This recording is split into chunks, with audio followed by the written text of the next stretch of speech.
사랑하는 성도 여러분, 안녕하세요. 하나님께서 새로운 한 주를 저에게 주셨습니다. 네, 이 한 주도 하나님께서 말씀으로 시작하게 하심을 감사드립니다. 월요일 아침에 이 말씀에 접속하셔서 말씀을 들으시는 한 분 한 분에게 하나님께서 크신 은혜를 주실 것을 믿습니다.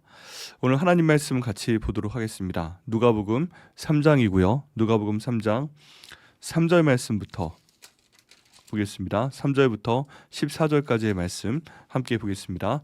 신약성경 91페이지에 있습니다. 신약성경 91페이지 누가복음 3장 3절부터의 말씀입니다. 함께 읽으시겠습니다. 시작. 요한이 요단강 북은 각처에서 와서 죄사함을 받게 하는 회개 침례를 전파하니 선지자 이사야의 책에 쓴 바 광야에서 외치는 자의 소리가 있어 이르되 너희는 주의 길을 준비하라. 그의 오실 길을 곧게 하라. 모든 골짜기가 메워지고 모든 산과 작은 산이 낮아지고 굽은 것이 고자지고 험한 길이 평탄하여질 것이요 모든 육체가 하나님의 구원하심을 보리라 함과 같으니라. 요한이 침례받으러 나오는 무리에게 이르되 독사의 자식들아 누가 너희에게 일러 장차 올 진노를 피하라 하더냐. 그러므로 회개에 합당한 열매를 맺고 속으로 아브라함이 우리 조상이라 말하지 말라. 내가 너희에게 이르노니 하나님이 능히 이 돌들로도 아브라함의 자손이 되게 하시리라. 이미 도끼가 나무 뿌리에 놓였으니 좋은 열매 맺지 아니하는 나무마다 찍혀 불에 던져지리라. 무리가 물어 이르되 그러면 우리가 무엇을 하리이까? 대답하여 이르되 옷 두 벌 있는 자는 옷 없는 자에게 나눠줄 것이요 먹을 것이 있는 자도 그렇게 할 것이라 하고 세리들이 침례를 받고자 하여 와서 이르되 선생이여 우리가 무엇을 하리이까 하매 이르되 부가된 것 외에는 거두지 말라 하고 군인들도 물어 이르되 우리는 무엇을 하리이까 하매 이르되 사람들에게서 강탈하지 말며 거짓으로 고발하지 말고 받는 급료를 족한 줄로 알라 하니라. 아멘. 네, 말씀 위해서 기도하시겠습니다. 하나님 감사합니다. 이 말씀 오늘 선포할 수 있도록 하심을 감사합니다. 이 말씀을 저희가 들을 수 있도록 인도하심을 감사합니다. 성령 하나님께서 종이 말씀을 선포하게 하심을 감사합니다. 이 말씀이 먼저 저에게 역사하여 주시고 또 들으시는 분들에게 역사하여 주시고 일하여 주셔서 저희가 하나님 은혜 가운데 변화되는 그런 회개의 침례를 받고 또 회개하며 온전한 생각과 말과 행동을 하는 저희 될 수 있도록 인도하여 주시옵소서. 이 기도 응답하여 주심을 감사드리고 예수님의 이름으로 기도드립니다. 아멘. 네, 오늘 본문의 말씀에는 침례 요한이 나오게 됩니다. 여러분, 모든 일에는 순서가 있습니다. 이 침례 요한이 그 순서에 대해서 잘 보여주고 있습니다. 그것이 무엇이냐 하면 저희가 복을 받기 이전에 해야 될 것이 있다 하는 것입니다. 여러분, 저희가 항상 원하는 것은 무엇이죠? 복을 받기 원하는 것입니다. 그런데 이 복을 받기 전에 저희가 해야 될 것이 있습니다. 그것이 무엇인가? 오늘 침례 요한은 그것은 바로 회개다라고 선포하고 있습니다. 여러분, 그릇에 물건을 담으려고 합니다. 그릇에 음식을 담으려고 합니다. 이 그릇에 국물 요리, 육개장이나 순댓국이나 그런 걸 담으려고 합니다. 그런데 그릇에 이런 음식을 잘 담기 위해서는 그릇이 먼저 깨끗해야 됩니다. 만약에 그릇이 죄송합니다. 너무 더럽습니다. 똥이 발라져 있습니다. 그러면 그 똥이 발라져 있는 그릇에 아무리 좋은 음식을 넣는다고 해도 사람들은 이 음식을 먹지 않을 것입니다. 우리의 그 마음과 몸도 마찬가지입니다. 하나님께서 저희에게 복을 주시고자 해도 저희 마음 가운데, 저희 몸 가운데 하나님이 싫어하시는 것이 있다면, 똥이 발라져 있다면 하나님은 그 복을 저희에게 부어 주시기가 곤란하실 것입니다. 싫어하실 것입니다. 그리고 복 주시는 것은 누구 마음이에요? 하나님 마음입니다. 그렇기 때문에 하나님께서 너희 그릇이 너무 더럽기 때문에 내가 그동안 잘못했던 생각과 말과 행동 때문에 내가 너희에게 복을 줄 수 없다라고 결정을 하시고 복을 주지 아니하시면 그건 하나님 마음이지요. 누구 손에요? 저희의 손해입니다. 그렇기 때문에 저희가 항상 저희 그릇을 깨끗하게 해야 됩니다. 무엇을 하기 위해서는요? 복을 받기 위해서는 그렇습니다. 이 요한이 지금 선포하는 내용이 바로 그것입니다. 여기 보면 오늘 3절 말씀에 요한이 요단강 부근에 와서 죄사함을 받게 하는 회개 침례를 전파한다라고 되어 있습니다. 여기 있는 내용을 보면 순서가 이렇습니다. 죄사함을 받아야 됩니다. 근데 그를 위해서 해야 될 것은 뭐예요? 회개 침례를 받아야 됩니다. 그럼 회개 침례를 받기 전에 해야 될 것은 뭐예요? 사람들이 회개를 해야 됩니다. 네, 회개를 해야 됩니다. 여기는 회개는 잘못한 것을 고백하고 완전히 돌이켜서 다시는 그 일을 행하지 않는다라는 뜻입니다. 그냥 가던 길을 계속 가면서 잘못하는 것이 아니라 그 길로부터 돌이켜서 더 이상 잘못하지 않는다라는 뜻입니다. 여러분, 이 내용이 정말 중요합니다. 저희가 복을 받기 위해서는 제일 먼저 해야 될 것이 뭐예요? 회개를 해야 됩니다. 내가 하나님께 잘못한 것, 내가 하나님께 잘못한 생각이나 말이나 행동, 그 모든 것들을 회개해야 됩니다. 그리고 여기 침례 요한이 말한 대로 회개 침례를 주시옵소서 하고 기도를 합니다. 그럼 또 성령 하나님께서 임하셔서 저에게 회개 침례를 주실 것을 믿습니다. 그리고 회개 침례를 받은 다음에 저희가 완전히 돌이켜야 됩니다. 그 회개를 해야만 했던 나쁜 생각이나 말과 행동을 저희가 버려야만 됩니다. 잠시 물을 마시겠습니다.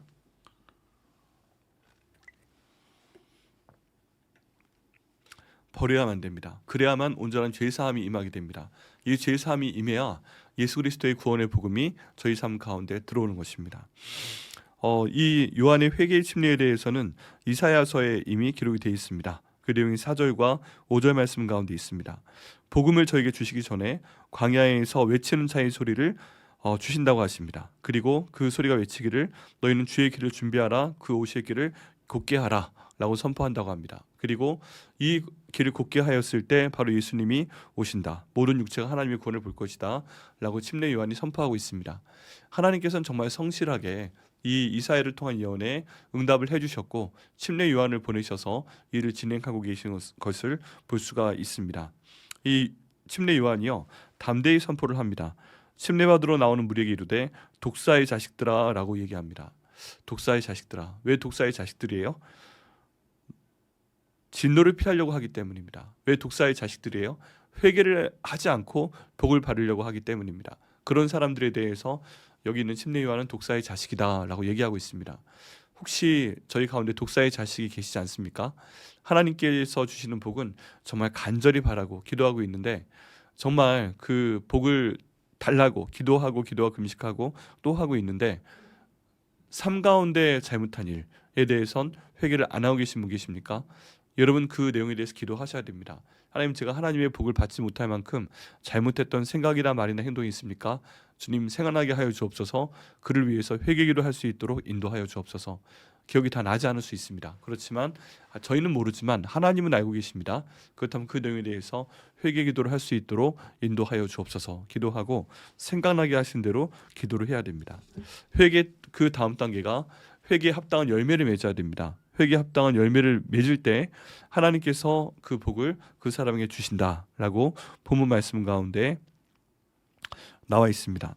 이 내용 가운데 보면요, 그 정말 기가 막히게 편집을 내용을 기록을 해놨습니다. 여기 있는 누가가 이렇게 해서 말씀을 선포를 합니다.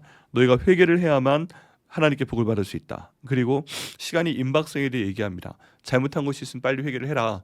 왜냐하면 도끼가 나무 뿌리에 놓였기 때문에 만약에 너희가 조금이라도 늦어지게 되면 이 도끼가 나무 뿌리를 찍어버리게 된다는 것입니다. 여러분, 회개에도 시간이 있습니다. 너무 늦게 되면 더 이상 회개할 기회가 없습니다. 그 전에 기도해야 됩니다. 그 전에 회개해야 됩니다. 하나님의 심판이 임하기 전에 회개를 해야만 저희가 복을 받을 수가 있게 됩니다. 그렇기 때문에 이 말씀 들으시면서 내가 잘못한 것이 불현듯 생각나시는 분들, 잠시 이 영상을 멈추시고라도 아니면 이 새벽 예배 영상이 끝나자마자 하나님께 회개 기도를 하시기 바랍니다. 하나님, 제가 그 정말 잘못했습니다. 그 생각 잘못했습니다. 그 말한 것 잘못했습니다. 그 행동 잘못했습니다. 이렇게 기도하시고요. 그 회개를 하시길 바랍니다. 그 다음 단계는 회개에 합당한 열매를 맺어야 되는 것입니다. 그 다음 본문에 그 내용이 정말 잘 나와 있습니다. 사람들이 묻습니다. 여기 있는 세리들이 묻습니다. 회개에 합당한 열매를 맺기 위해 저희가 무엇을 해야 되겠습니까? 하고 12절에 물어봅니다. 그러니까 13절에 부과된 세금 외에는 거두지 마라 라고 이야기합니다. 왜 그러냐면 그 당시 세리들은 이 로마에 속한 사람들이었습니다. 세리들은요, 약간 그 사회 가운데서 소외된 사람일 수도 있고 그리고 좀 나쁜 사람일 가능성이 큽니다. 왜 그러냐면 로마에 지금 세금을 내기 위해서 동족들에게서 세금을 많이 걷어서 내야 되는 사람이기 때문입니다. 그래서 예를 들어서 로마에서는 세금을 10,000원만 걸어내라 그렇게 얘기를 하면 이 세리들이 10만 원을 걸어서 9만 원은 자기들이 가지고 10,000원만 내는 경우가 비일비재했습니다. 그래서 유대인의 기록 가운데 보면 세리는 사람이라 여기지 않고 개다라고 표현한 구절까지 볼 수가 있습니다. 그 당시 유대인들은요, 세리를 사람을 여기지 않았습니다. 그냥 개로 여겼습니다. 왜 그래요? 정한 세금 외에 더 많이 받아서 자기가 부자가 되었기 때문입니다. 그래서 어떤 유대인의 그 전통 가운데 보면 세리가 얼마나 지독하게 그 세금을 거두었는지 어린아이가 손에 갖고 있는 과자까지 뺏어가지고 그걸 세금으로 정산을 했다. 그리고 자기가 먹었다. 이런 얘기까지 나와 있습니다. 그런 내용들이 유대인 사이에 일반화가 되어 있었기 때문에 세리들을 굉장히 싫어했습니다. 근데 참 저희가 기억해야 될 특이할 만한 것은 예수님의 제자 가운데 마태라는 사람이 세리였다는 것입니다. 그런 모든 관계 가운데 있음에도 불구하고 그런 유익을 볼 수 있는데, 세리 계속하게 되면 사람들에게 세금을 거둘 수 있고 더 많은 잉여의 돈을 거두어서 제가 부자 될 수 있는데, 그것을 버리고 예수님을 따랐던 사람이 있습니다. 그 사람이 바로 마태이고요. 이 마태가 마태복음을 저술을 했습니다. 여러분, 여기에서 지금 세리들에게 말씀하는 내용이 뭐예요? 정한 세금에는 받지 마라. 그럼 회개해야 될 건 뭐예요? 그동안 정한 세금 외에 받지 않은 모든 것들을 잘못했다고 해라. 또는 그 사람들에게 돌려주어라. 그리고 다시는 그렇게 많은 세금을 걷지 말아라. 많은 돈을 세금이라는 이름으로 걷어서 세금을 내긴 내지만 네 배를 배부르지 말아라. 라는 내용을 지금 심례 요한이 말해주고 있는 것입니다. 이처럼 회개에는요, 거기에 대한 기도도 필요합니다. 그런데 여기에 대한 합당한 열매가 필요합니다. 행동이 필요합니다. 이런 복을 받으시기 위해서 이 회개와 회개 합당한 열매를 반드시 거두셔야만 됩니다. 어떠한 회개할 것이 있으십니까? 그럼 거기에 대해서 기도하셔야 됩니다. 하나님, 이 회개하는 것은 회개하는 것인데 이 회개에 합당한 열매를 맺을 수 있도록 인도하여 주시옵소서. 기도하시고요, 성령의 인도하심 가운데 그 일을 하시길 바랍니다. 군인들도 회개를 하려고 합니다. 무엇을 하리이까? 사람에게 강탈하지 말고 거짓으로 고발하지 말고 바른 급료를 족한 줄로 알라. 이 말을 다른 걸로 하면요, 회개해야 될 이유가 뭐예요? 사람들에게 군인들은 강탈을 했다는 것이죠. 그리고 거짓으로 고발을 하는 일이 있었다는 것입니다. 왜 그러냐면 거짓으로 고발을 하게 되면 자기들이 가서 그 일에 개입을 할 수 있기 때문이었습니다. 그리고 급료를 족한 줄로 알아. 급료를 족한 줄로 몰랐기 때문에 다른 사람들로부터 자꾸만 빼앗는 것입니다. 네, 전쟁터의 군인들을 보면 자꾸 무엇인가를 훔치고 빼앗고 그런 것을 저희가 볼 수가 있습니다. 자, 그런데 그런 상황 가운데 회개에 합당한 열매를 맺기 위해서 이 행동적인 것들을 반드시 해야 된다 하고 침례 요한이 가르치고 있는 것입니다. 여러분, 저희가 다 복을 받길 원합니다. 그렇다면 무엇을 해야 된다고요? 오늘 말씀을 통해서 다시 한번 정리를 해봐야 되겠습니다. 첫 번째, 저희가 회개를 해야 됩니다. 그리고 회개에 합당한 열매를 맺어야 됩니다. 완전히 돌이켜야 됩니다. 그리고 청산을 해야 됩니다. 그럴 때 하나님께서 저에게 복의 복을 주십니다. 하나님께 복을 받고 싶어 하시는 여러분, 회개할 것을 하나님께 기도하시기 바랍니다. 그리고 모르시겠으면 간구하세요. 성령 하나님, 제가 무엇을 회개해야 되겠습니까? 말씀해 주세요 라고 기도하시기 바랍니다. 그리고 받으시면요, 아멘으로 감사하시고 그 행동에 대해서 책임을 지시고 돌이키셔서 반드시 하나님께 복을 받으시는 저희 성도 여러분 한 분 한 분 되시기를 예수님의 이름으로 축원합니다. 기도하시겠습니다. 하나님 아버지, 감사합니다. 주님 인도하심 가운데 오늘 침례 요한이 선포했던 회개의 침례에 대해서 저희가 함께 나눌 수 있도록 하여 주심을 감사드립니다. 하나님 아버지, 주님께서 인도하셔서 주님의 귀하신 역사하심 가운데 저희가 항상 회개할 수 있도록 인도하시고 또 회개 합당한 열매를 맺을 수 있도록 인도하시고 그를 통해 하나님 주시는 복을 받기에 부족함이 없는 제가 될 수 있도록 인도하여 주옵소서. 이 기도 응답하여 주심을 감사드리고 예수님의 이름으로 기도드립니다. 아멘.